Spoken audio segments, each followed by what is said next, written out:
Assalamualaikum warahmatullahi wabarakatuh. Selamat pagi Pak Aziz dan teman-teman. Di sini kami dari kelompok 5 akan menjelaskan tentang mekanisme transformasi energi Acetobacter helium.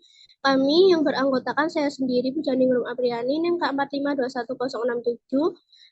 Lalu ada Alfiani Melani, NIM K4521093. Ada Aska Alvina Syafa, NIM K4521013. Lalu ada Bintari Agustin Dia, NIM K4521016. Lalu ada Galuna Rulita Almay, NIM K4521038. Lalu ada Intan Dewayani, NIM K4521045. Lalu ada Mutiatul Husna, NIM K4521060. Untuk yang pertama, saya akan menjelaskan tentang respirasi.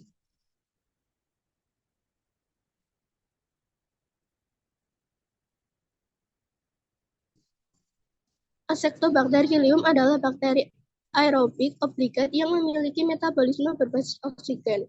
Oleh karena itu, diperlukan oksigen untuk respirasi aerobik.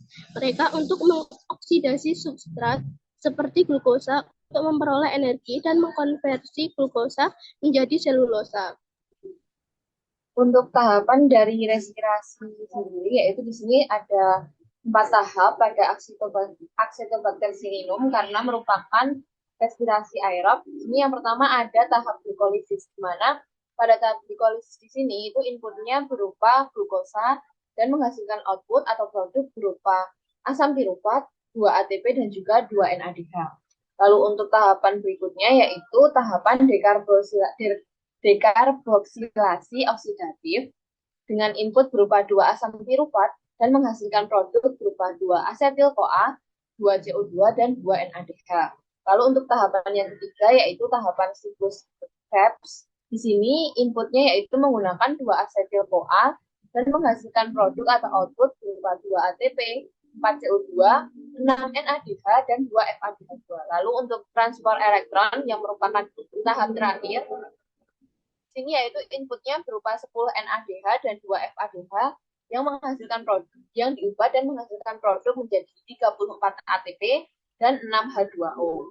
Jadi dapat dijadikan reaksi kimia untuk respirasi aerob yaitu berupa C6H12O6 plus 6O2 menjadi 6H2O plus 6CO2 menghasilkan 38 ATP.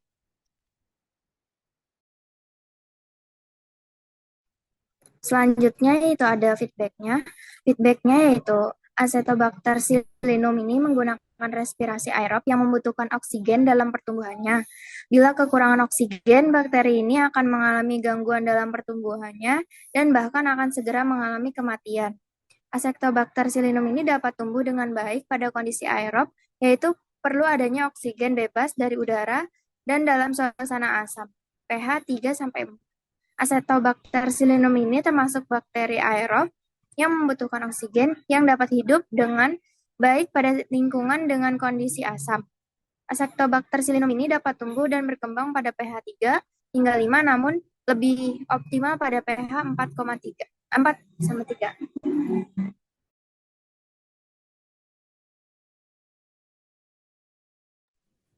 Baik, untuk selanjutnya ada metabolisme dari Acetobacter helium. Jadi Acetobacter helium akan memecah sukrosa menjadi glukosa dan fruktosa. Glukosa dan fruktosa digunakan untuk proses metabolisme sel.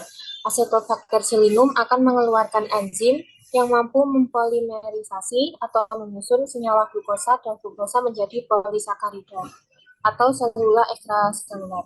Reaksi kimianya sukrosa plus H2O invertase menjadi glukosa dan fruktosa.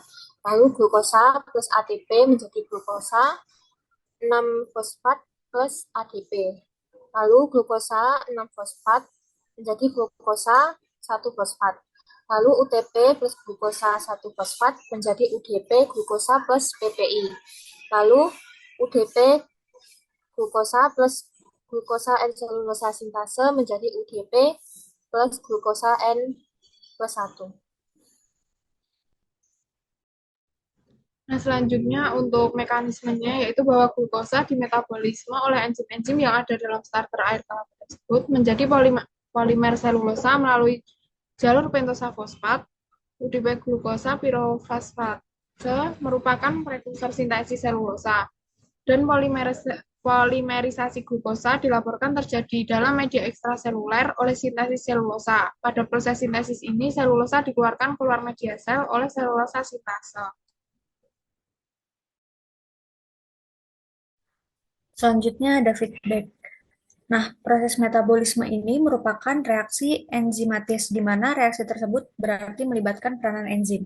Pengendalian metabolisme seluler yang tepat, yang pada akhirnya menyangkut pengendalian kegiatan enzim, pengendaliannya itu dapat diatur melalui dua cara, yaitu pengendalian secara langsung, di mana mekanisme katalik itu sendiri yang terjadi dengan mengubah konsentrasi substrat atau reaktan, dan juga pengendalian genetis, yaitu melalui induksi dan respirasi enzim.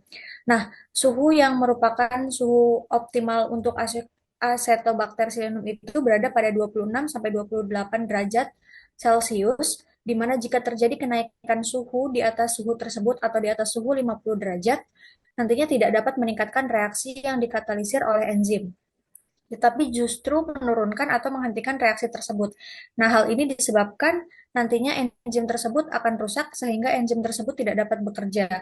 Demikian juga pada suhu rendah tidak merusak enzim tetapi hanya tidak aktif saja. Nah, ini nantinya akan berdampak kepada bakteri, yaitu mengalami gangguan dalam pertumbuhannya atau mengalami perlambatan dalam proses metabolismenya, atau bahkan nanti akan bakteri tersebut mengalami kematian.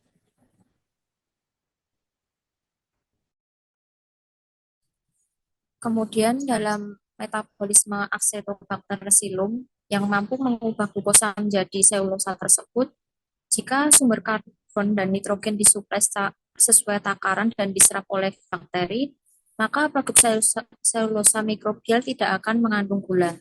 Namun apabila tidak terserap oleh semua mikroba Acetobacter pseudomonas, maka dapat mempengaruhi karakteristik dari bakteri Acetobacter pseudomonas, yaitu berupa menghasilkan residu seperti sisa substrat.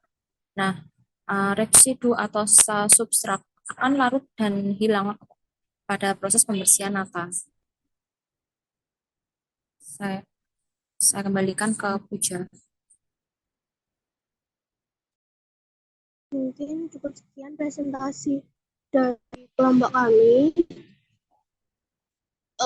Jika ada pertanyaan, silakan dituliskan di kolom komentar.